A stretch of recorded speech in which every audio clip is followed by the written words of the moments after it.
Então, mostrar para vocês essa geladeira aqui. Essa é a Frostfree DF38. E um dos problemas que mais acontece com ela é que muitas vezes ela começa a dar um defeito, gela bem durante 3 dias. Aí a pessoa tem que tirar ela da tomada, esperar descongelar tudo para reiniciar a geladeira e ela volta ao normal. E fica nessa luta o tempo todo. Bem, isso aí, na maioria das vezes, acontece a queima do timer. Ou ele trabalha normal, mas tem uma das engrenagens dele queimada, quebrada, que diga, e não aciona para ligar a resistência de degelo. Aqui dentro tem uma resistência de degelo, eu vou abrir e mostrar para vocês. Eu já mostrei numa outra aí como vocês testarem, e o segmento é o mesmo que vocês vão fazer. Então, antes de verificar isso aí, vocês vão testar a resistência de degelo, os componentes dela, tá tudo certinho. Então, esse problema vai estar acontecendo pelo timer. Vou mostrar aqui para vocês. Ele fica no fundo da geladeira, geralmente, na maioria delas. Então aqui fica o timer, aqui dentro dessa caixa. Ele é como se fosse um pequeno relógiozinho, como se fosse um timer de tanquinho, só que ele não é daquele que tem mola, ele é elétrico. Ele tem as engrenagens dele. Acontece muitas vezes, uma daquelas engrenagens gasta, e aí ele fica passando direto, não completa o ciclo dele para ligar a resistência de degelo, desligar ela, fazer aquele ciclo normal de trabalho, e ligar e desligar. Às vezes a geladeira funciona normal, gela uma parte, mas aí durante uns 3 dias a geladeira começa a encher de gelo, até aquele ventilador, espalhador de ar não trabalha mais corretamente e agora não gela mais corretamente. Então é isso que acontece. O timer aqui, que liga a resistência de degelo, dá defeito. Ele continua trabalhando normal, mas ele não completa o ciclo dele. Quebrou a engrenagem, ou muitas vezes o motorzinho dele queima e ele não gira as partes corretamente. Aqui tem um pequeno buraco aqui que a gente pode girar, colocar uma pequena chavezinha aqui, girar e ouvir um estalo dele. Esse estalo aí quando a gente reinicia ele. Na maioria das vezes quando a gente reinicia ele, ele volta ao normal. Mas se você reiniciou ele, aconteceu a mesma coisa, é ele com defeito. E geralmente não tem conserto não. É uma peça que custa aí essa média de 70 a 120 reais, a depender do lugar. Então a troca, geralmente o pessoal vai fazer a troca dependendo da distância da sua casa até onde a pessoa trabalha, e vai fazer a troca aí nessa média de 180 a 200 reais. Essa é o preço médio aí que geralmente o pessoal pede. A depender também do lugar de acesso, tudo isso o pessoal vai levar em conta. Então quando for desmontar essa parte aqui, tem os 2 parafusos aí, parafusos Phillips geralmente, chave estrela, a gente às vezes fala chave estrela, e tem as travas laterais aqui, olha, para você não forçar e terminar quebrando as travas. Então basta pegar a chave, apertar ela aqui que ela vai sair tranquila. Olha aí essas pequenas travas aqui, essa e essa. Outro dia o pessoal perguntou aí, atrás desse botão não tem nada, é um botão falso, mas a função aqui é só essa, abrir essa passagem de ar. Essa passagem de ar aqui, a função desse botão aqui, essa travazinha aqui, olha, ela é fazer isso aqui, fazer com que o ar passe para baixo ou não. Algumas têm um damper embaixo, como se fosse um termostato, e ao congelar, ele fecha a janela, o damper ele vai fechando, e congelando ele fecha e não deixa o ar passar, aquelas que tem como se fosse um termostato. Essa aqui a gente regula aí a passagem de ar que a gente quer na parte de baixo, para congelar mais ou congelar menos, de acordo aí o uso de cada um e a necessidade. Então agora é só retirar ali os 2 parafusos laterais. Aí você vem puxando aos poucos, que tem os fios que pegam o ventilador. Entenderam? Olha, outro cuidado, quando for desmontar, nunca desmonte quando ela está toda congelada.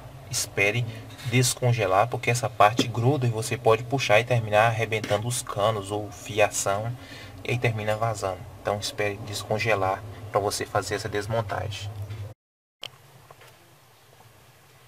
Então retirei a tampa, que você vai ver isso aí, a proteção do condensador, a encanação, e você vai ver aí os encaixes de ligação. Lembrando a você que para fazer esse teste o equipamento tem que estar fora da rede de energia, tem que estar desligado, fora da tomada, não somente desligado, mas fora da tomada, que às vezes a pessoa desliga só no botão. Então aqui vamos ter, olha, aqui debaixo, nesse canto aqui, tem um pequeno fusível térmico. Vou ver se dá para filmar ele aqui para você ver. Olha, aqui, um pequeno fusível térmico aqui. Ele tem que ter passagem de corrente também para você fazer a medida. Aqui você vai ter o bimetálico. O bimetálico funciona da seguinte maneira: se ele for NA, quando estiver congelado, ele liga. Ele vai dar passagem de corrente. Ele vai ligar, no caso, quando congelou, ele vai dar passagem de corrente para ligar a resistência de degelo, que é esse cano mais fino aqui. Aqui dentro tem uma resistência, um material resistível que vai aquecer um pouco para fazer o degelo dessa parte aqui, para não congelar, não criar gelo. Por isso a gente chama de gelo seco. Mas para acionar ela, vai ser acionado por aqui e pelo fusível ali. Então, se ele estiver partido, a corrente não vai passar. Você observa aí quais os dois fios que vai para o bimetálico. E você vai deixar ela congelar e testar se ele está passando corrente. Depois você espera ela voltar ao normal, aquecer a geladeira, caso você vai deixar o gelo sair. E aí, você vai medir se ele desligou. Então, se ele desligou, ele está atuando corretamente. Quando ele fica direto ligado, acontece raro, mas acontece ele ficar totalmente ligado, a geladeira fica aquecendo e não gela. E esse outro aqui faz o papel se estiver passando uma corrente alta, ele se romper para não dar defeito no equipamento. Aqui. E aí você troca ele se caso ele estiver queimado. Então você vai ver qual lado do fio dele aqui e colocar o multímetro e medir. O multímetro geralmente a gente usa na escala de 200 ohm. Na escala de bip é mais para fazer o aviso daquela buzininha, mas a gente usa na escala de ohm para ver como é que está essa medida. Essa medida, quando ele está ativado, é quase zero. O outro também é quase zero. Já a resistência de degelo, ela varia um pouco.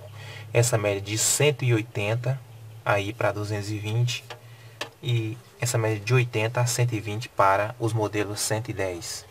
Então tem uma variação, porque aqui tem um material resistivo aí dentro.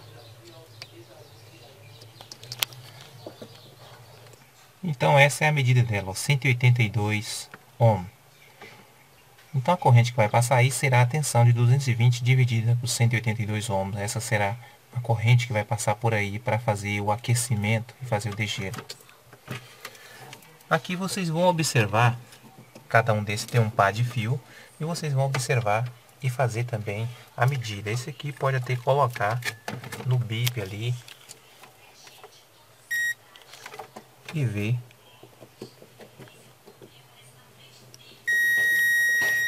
Olha, ele tá ligado porque ele tá fazendo, tava gelado ali, então ele ainda tá ativado. E mede o outro par também, medindo agora o fusível. Esses dois fios ali, olha, ele vai para o fusível. O fusível passa lá e retorna aqui. Ele fica nessa parte que gela, que é para ele manter ele sempre frio. Então acontece o seguinte: é sempre bom você testar os componentes antes de trocar o timer, porque às vezes, dependendo do lugar, você não acha as peças no lugar. E aí você manda comprar o timer. Quando vem que você coloca o timer, você observa que tem outra peça também com defeito. E aí fica aquela coisa de você vai 2, 3 vezes na casa do cliente para ver. Então sempre teste os componentes antes de você condenar aquela peça, para que você tenha certeza que seja aquela peça, para não ficar trocando. Acontece muitas vezes, às vezes tem um problema que você é necessário colocar uma peça para o funcionamento e testar as demais. Mas nesse caso aqui não. Você pode testar as peças em separado. Como essas aqui estão boas, o ventilador está bom, está tudo funcionando, só nos restou o time com esse defeito que eu já falei para vocês que acontece com ele. Então pessoal, era só isso aí, dar essa dica para vocês aí. O pessoal tinha perguntado antes e não mostrei desmontando certinho, então já mostrei aí para vocês. Nessa parte de baixo, geralmente, quando acontece isso aí, não precisa a gente mexer nessa parte de baixo, não. Essa parte aí, olha, se tá gelando aí embaixo, no caso aqui ela disse que tá gelando aí embaixo normal, então não vai precisar a gente verificar aí a resistência. Acontece que, como ela disse, passam uns 4 dias, ela passa a gelar demais uma parte e não gelar a outra, porque cria muito gelo aqui, emperra até o ventilador e aí não gela mais. E pessoal, então se gostar da dica, deixa o ok de vocês, compartilhe o vídeo para que outros vejam, se inscreva no canal, muito obrigado e até a próxima.